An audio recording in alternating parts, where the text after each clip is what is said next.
తెలంగాణలో మొట్టమొదటి factory outlet Mukunda jewellers మన కొత్తపేటలో ఫిబ్రవరి 14న గొప్ప శుభారంభం. అందమైన ఈ శుభారంభంలో ఎన్నో విశేషాలు. ముకుందా జ్యువెలర్స్ కొత్తపేట.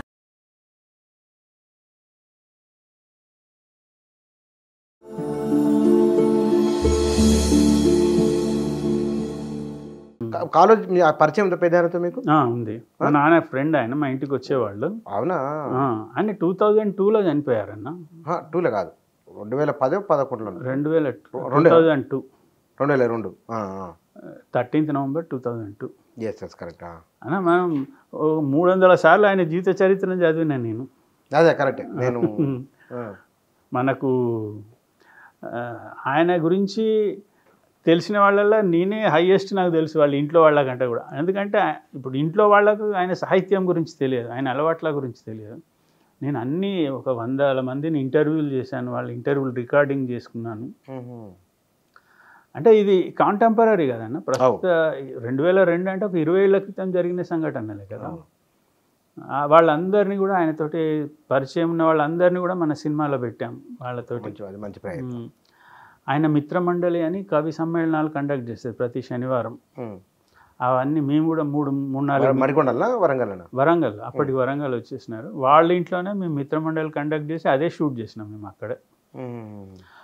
ఆ ప్రజాకవి కాళోజీ యొక్క అది జీవిత చరిత్ర బయోపిక్లలో ఏంటిదంటే ముఖ్యంగా ముఖ్య పాత్రధారికి లుక్ అలైక్ అంటారు అనమాట. ఆయనలా పోలికలు ఉన్న వ్యక్తి దొరికితే మనకు సగం శ్రమ తప్పినట్టే అనమాట.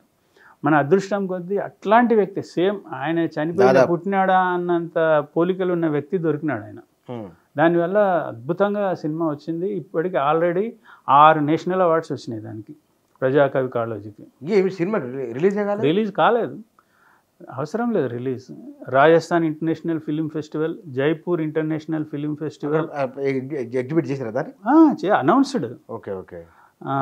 మళ్ళీ Kollywood international film festival, Karnataka international film festival, నిన్న international film festival of Andhra Pradesh తిరుపతిలో అవార్డు వచ్చింది దానికి, best film award. Best release కాలేదు కదా, కానవసరం లేదన్న, కానవసరం లేదు. ఒక్క ఆస్కార్ ఫిలిం మాత్రమే రిలీజ్ కావాలన్న కండిషన్ ఉంటుంది, ఇంకా దేనికి రిలీజ్ కావాల్సిన అవసరం లేదు. వాళ్ళు సినిమా చూపిస్తే సినిమా చూసి వాళ్ళు డిసైడ్ చేస్తారు. సినిమాలు పంపిస్తాం మనం, ఓకే చూస్తే. మీకు స్వాతి ఎడిటర్ మీద కూడా నా లేటెస్ట్ ప్రాజెక్ట్ అదే అన్న, స్వాతి బలరాం అతడే ఒక సైన్యం అని సినిమా తీస్తున్నాం. దాదాపు అది కూడా పోయిన 30th March 2022న అనౌన్స్ చేశాం. కానీ 7-8 నెలలు పట్టింది. అటువంటి వ్యక్తి, కొంచెం పోలికలు ఉన్న వ్యక్తి నటనలో దొరికారు. చాలా చాలా మన మిత్రుడు మౌనశ్రీ మల్లిక్ అని ఉన్నాడు, ఆయన సజెషన్ డాక్టర్ వెంకట్ గోవాడ అని మంచి థియేటర్ ఆర్టిస్ట్, సినిమా ఆర్టిస్ట్, ఆయన తీసుకొని చేసినాం. సినిమా బాగా సూపర్గా వచ్చింది. కానీ మీకు వేమూరి బలరాములు కలిసినప్పుడు మిమ్మల్ని పట్టుకొని ఏడిచినట్టు కదా, ఎందుకు అంటే నేను 15th February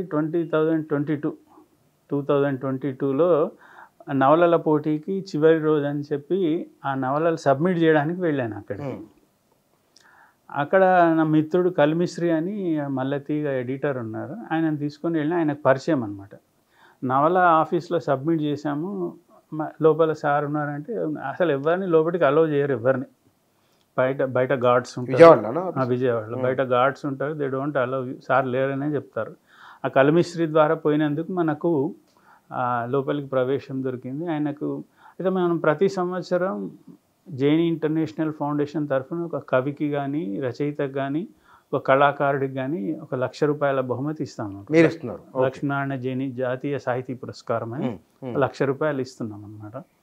అయితే అక్కడికి వెళ్ళాక ఆయనతో మాట్లాడుతున్నప్పుడు, ఇంతవరకు ఒక పబ్లిషర్కి ఇవ్వలేదు, ఇంతవరకు మొత్తం పత్రికలన్నీ మూసివేయబడ్డాయి, ఒకే ఒక పత్రిక స్వాతి నడుస్తుంది. స్వాతి ఇప్పటికే నడుస్తుంది. స్వాతి ద్వారా 4,000 మంది రచయితలు సాహితీ లోకానికి పరిచయం చేయబడ్డారు. 4,000 గొప్ప గొప్ప వాళ్ళు అనుకునే వాళ్ళంతా స్వాతిలోనే జన్మించారు. ఆయన 1972లో అన్న, 52 ఏళ్ళైంది ఇప్పటికీ పత్రిక పెట్టి. అబ్బా, ఇంచుమించు ఈనాడు కంటే ముందే 72. అయితే పెట్టినప్పటి నుంచి కూడా సంపాదకుడు ఆయనే, ఎడిటర్ తనే, వేరే వాళ్ళకి ఇవ్వలేదు. అంటే ఒక మామూలు పత్రికను జనరంజకంగా ఎదుగుదల సాధించి ఇన్ని లక్షల మంది పాఠకులను ఉర్రు తొలగించడం అంటే మామూలు విషయం కాదు కదా. Is not an ordinary man. ప్రపంచంలో ఎవరు లేరు. 52 ఏళ్ల నుంచి ఎడిటర్గా ఉన్న వ్యక్తి ఎవరు లేరు. అది ఒకానొక టైంలో 39,47,000 మంది చదువుతున్నారని audit bureau of periodicals report ఇచ్చింది. తెలుగు పేపర్ కంటే ఎక్కువ. ఒక స్వాతి పత్రికను ఒక వారం పత్రికను 39,47,000 మంది చదువుతున్నారని ఇచ్చారు. ఆయన 3 ప్రధానులతోటి 2 భారత రాష్ట్రపతులతోటి విదేశీ ప్రయాణాలు చేసినాడు. వాళ్ళ సేమ్ ఫ్లైట్లో పక్కన కూర్చొని మాట్లాడుతూ. అంటే అంత గొప్ప వ్యక్తి కదా. మామూలు వాడికి అది సాధ్యం కాదు. కానీ ఆయన బ్యాక్గ్రౌండ్ అనేది చిన్న రైతు కుటుంబం నుంచి వచ్చాడు. 17 ఏళ్లకే వాళ్ళ ఊరు ఘంటసాల అని ఉందన్నమాట. ఘంటసాల నుంచి నాటకాలు వేయాలనే ఉద్దేశంతో పారిపోయి వచ్చి హైదరాబాద్ చేరి ఇక్కడ సర్వే ఆఫ్ ఇండియాలో ఉద్యోగం చేరి అక్కడి నుంచి నాటకాలు వేస్తూ మొదలుపెట్టాడు. నాటకాలకు సరి అయిన ప్రాచుర్యం రావడం లేదని చెప్పి స్వాతి మాసపత్రిక స్టార్ట్ చేసినాడు 1972 మే 27న. అది స్టార్ట్ చేసిన 2వ రోజుకే పెళ్లి చేసుకున్నాడు 29 మళ్ళీ ఘంటసాలకు పోయి. అటువంటి విషయాలన్నీ ఆయన చెప్తూ ఉన్నాడు అనమాట. చెప్తున్నప్పుడు ఇంకా గడిచిపోతుంది ఆయన జీవితం. ఒకసారి కళ్ళ నీళ్ళు వచ్చేసినాయి. ఏంటి సార్ ఏంటంటే ఆయన కొడుకు 3 ఏళ్ల వయసు ఉన్నప్పుడు ఇంట్లోనే ఉన్న ఒక దిగుడు బావి ఇంట్లోనే చిన్న బావి ఉండేది. అప్పుడు ఆ బావిలో పడి చనిపోయినాడు అనమాట. అతని పేరు అనిల్ అనమాట. ఎందుకని ఇప్పుడు అనిల్ అవార్డు అని ప్రతి సంవత్సరం ఇష్యూ చేస్తుంటారు. ఆ విధంగా కన్నీళ్ళు పెట్టుకున్నాడు. తర్వాత ఇంకా చెప్తుంటే ఆయన కూతురు చనిపోవడము, వ్యక్తిగత విషయాలు వచ్చినప్పుడల్లా బాగా భావోద్వేగానికి చెంది కన్నీళ్లు పెట్టుకునేవాళ్ళు. 100 కోట్ల ఆస్తి సంపాదించి ఒక మహా సామ్రాజ్యాన్ని, సాహితీ సామ్రాజ్యాన్ని నిర్మించినవాడు.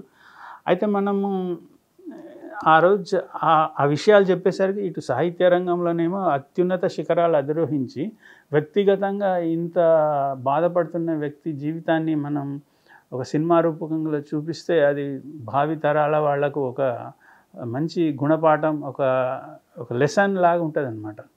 అంటే ఏ విధంగా మన జీవితాన్ని తీర్చిదిద్దుకోవాలనే ఒక విషయం చెప్పిన వాళ్ళం అవుతాం కదా అని ఆ ఉద్దేశంతో సార్ అడిగాను ఆయనను.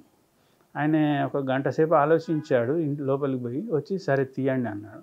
నేను ఒకటే కండిషన్ చెప్పిన అనమాట. సార్ ఇందులో మీ గురించి అందరికీ తెలుసు, అందరికీ డబ్బులు ఇస్తాడు, లక్షలు కోట్లు ఇస్తాడని చెప్పాను. ఈ సినిమాకు ₹1 కూడా మీరు ఖర్చు పెట్టొద్దు సార్, నా సొంత డబ్బులతో తీస్తాను, నా కండిషన్ మీదనే తీస్తాను, మీరు నేను ఇస్తా అంటే నేను తీయను అని చెప్పిన అనమాట. భలే విచిత్రం ఉంది. ఎందుకంటే ఇప్పటికే అంత చెప్పినా, ఆయన స్వయంగా చెప్పినా, నేను స్వయంగా చెప్పినా నమ్మరు అందరు. ఆయన పెట్టుబడి పెడుతున్నాడు, ఈయన తీస్తున్నాడు అని అంటారు. కానీ మీరు నగదు బహుమతి అన్నారు కదా, అవును. ఎట్లా రెస్పాండ్ అయ్యింది? ఆయన జనరల్ బహుమతులు ఇస్తాడు, ఆయనే ఇస్తుంటాడు కదా. అదే అందుకనే కన్నీళ్ళు వచ్చినాయి కూడా ఆయనకు. నేనే ఎంతోమందికి లక్షలు ఇచ్చాను. ఆయన నీకు తెలియదన్నా 25 వారాలు ప్రతి పాఠకుడికి ₹1,00,000 బహుమతి ఇచ్చాడు. 25 వారాల పాటు అత్యుత్తమ పాఠకుడికి అని చెప్పి 25 వారాల పాటు ఒక్కొక్క పాఠకుడిని ఎంపిక చేసి విదేశీ యానానికి పంపించినాడు. విచిత్రంగా ఉంది. ప్రతి వారం 25 నెక్లెస్లు ఇచ్చాడు మహిళా పాఠకులకు. ఉంగరాలు, గొలుసులు, చైన్లు, స్కూటర్లు, కార్లు అన్నీ ఇప్పుడే అన్నీ ఇచ్చేసేది అనమాట. అంత సంపాదన వచ్చేది, ఆ విధంగా ఉండేది అనమాట. ఆయన మొట్టమొదటిసారి ఒక రచయితకు పారితోషికం అని ప్రకటించింది ఆయనే. అంతకుముందుకు లేదు. అంతకుముందు వాడి దయాదాక్షిణ్యాలు ఒక ₹5 పంపించేది. ఈయన మొట్టమొదటి 1972లోనే ప్రతి కథకి ₹25 ఇస్తామని చెప్పి పెద్ద అమౌంట్ అది. 1950 ఏళ్ల క్రితం, 52 ఏళ్ల క్రితం 25 చాలా పెద్ద అమౌంట్, ₹25. నేను ఉద్యోగంలో చేరినప్పుడు ₹200 నా జీతం. అట్లాంటిది ఒక కథకి ₹25 అంటే మన గొప్ప గొప్ప రచయితలు ఇప్పుడు ₹50కు నవల రాసి అమ్ముకునేది రాత్రికి రాత్రి. ₹50 ఇప్పుడు గొప్ప గొప్ప రచయితలు వాళ్ళంతా మద్రాస్ పాండి బజార్లో అమ్ముకునేది చిన్న చిన్న డిటెక్టివ్ నవలలు ₹50. నైట్ కూర్చొని రాసేది, పొద్దున ఇచ్చేసేది. అట్లాంటిది ఒక కథకు 25 రూపాయలు ఇస్తానని ప్రకటించడం, అది 25 నుంచి 25,000 అయింది. ఇప్పుడు 1,00,000 రూపాయలు ఒక నవలకు. ఇప్పుడు సాక్షి స్వాతి ఎంత సర్క్యులేషన్ చాలా ఉంది. ఇంకా స్వాతి చదువుతున్నారు ప్రేక్షకులు, చాలా చదువుతున్నారు. మేము నా నవల అందులో ఒకటి వస్తుంది. దాని పేరు బార్డర్ అనే నవల. దాంట్లో స్వాతి ధారావాహిక 16 వారాల నవల అనమాట. అంటే దేశభక్తి. నేను రాసిన నవలలన్నీ కూడా ఒక సామాజిక ప్రయోజనం ఆలోచించే రాశానన్న, ఏదో అల్లాటప్పగా రాయలేదు. నాది మధ్య తరగతి నేపథ్యం అన్న. నేను ఆ నేపథ్యం గురించే రాయగలను. నేను కిందికి పోయి వాళ్ళ గురించి రాయలేను. పేదలకు సంబంధించిన బాధలు కష్టాలు తెలుసు, కానీ మనం అనుభవించలేదు కాబట్టి వాటిని నేను రాయలేను. మరింత దుర్భర దారిద్ర్యంలో ఉన్న వాళ్ళని ఆ జీవితం అనుభవించలేదు కాబట్టి రాయలేము. మనం మధ్య తరగతిలో లోయర్ మిడిల్ క్లాస్ వాళ్ళకు ఉన్న కష్టాలు అనుభవించినాం. మీకు చెప్పిన కదా, జగదీష్ మందిర్లో ఒక షెడ్లో ఉన్నాము. పబ్లిక్ ల్యాబొరేటరీ వాడాలి అక్కడ. ఎంత దయనీయమైన పరిస్థితి. అదో జీవితం. అయినా బాధపడలేదు, భయపడలేదు, చేసినాం మనం. అవే రాయగలను నేను. ఇప్పుడు నువ్వు క్లాసిక్స్ రాయలేదని అంటే, క్లాసిక్స్ అంటే ఏంటి నాకు అర్థం కాదు. క్లాసిక్స్ నవలలు అంటే ఏంటి? మామూలు నవల రాయాలి, అక్కడక్కడ కొన్ని సిద్ధాంతాలు దాంట్లో చల్లాలి, లేదంటే కన్నీళ్ళు దుఃఖాలు, అది మనం రాయలేము. లేని అసహజమైన వద్దు కాదు రాయలేదు కూడా. అది అంటే ముదిగుండ శివప్రసాద్, ఎండమూరి వీరేంద్రనాథ్, ఎద్దనపూడి సులోచన రాణి, వీళ్ళు బాగా మల్లాది, వీళ్ళు బాగా పేరున్న వాళ్ళు. అవును. బహుశా ఈ టీవీ సెల్ ఫోన్ ఇదంతా వచ్చిన టైంలో మీరు రాయడం పెరిగింది, బాగా విస్తృతంగా పెరిగింది. అవును. ఇక పాఠకులు చదివే వాళ్ళు చదువుతున్నారు. అంటే నాకు నా అదృష్టం కొద్దీ నేను రాసిన నవలలన్నీ పాపులర్ పత్రికలలోనే ప్రచురితమైనవి. అదొక ప్లస్ పాయింట్. చాలా. ఇప్పుడు నవ్య వీక్లీలో వచ్చింది, 7 నవలలు పబ్లిష్ అయ్యాయి. ఆంధ్రప్రభలో 2 వచ్చాయి, స్వాతిలో 2 వచ్చాయి, పాలపిట్ట అని ఆంధ్రప్రభ సచిత్ర వారపత్రిక, వీటిలన్నిట్లో పబ్లిష్ అవుతూనే ఉన్నాయి. ఇండియా టుడేలో కూడా 2 సార్లు కథలు పబ్లిష్ అయినాయి. సాహిత్య రంగంలో చేదిరిన రైటరు అదే. అంటే చాలా గొప్ప గొప్ప మన వాళ్ళు ఉన్నారు. విహారి గారు అని, ఆయన గొప్ప విమర్శకులు. ఆయనే మీల్స్ టికెట్ అనే కథా సంపుటిలో ఒక అద్భుతమైన మాట రాసినాడు. ఆయన ఇది ప్రపంచ స్థాయి కథ అని చెప్పి రాసినాడు. ఆ అమృత పాదాలు అనే కథ గురించి. ఆ అమృత పాదాలు అనే కథ ప్రపంచ స్థాయి కథ. పాలగుమి పద్మరాజు, గాలివాన, ఆర్ సుదర్శనం, బాపిరాజు వీళ్ళ ఉన్నాయి. ఆ స్థాయి కథ ఇది అని ఆయన విహారి చెప్పినారంటే దానికి ఒక ISI ముద్ర పడ్డట్టే. ఆయన నువ్వు ₹1,00,00,000 ఇచ్చినా నువ్వు ఆయన చెప్పమంటే చెప్పడు. ఆయన ఆ కథలో దమ్ము లేనిది, ఆ స్థాయి లేనిది ఆయన చెప్పడు.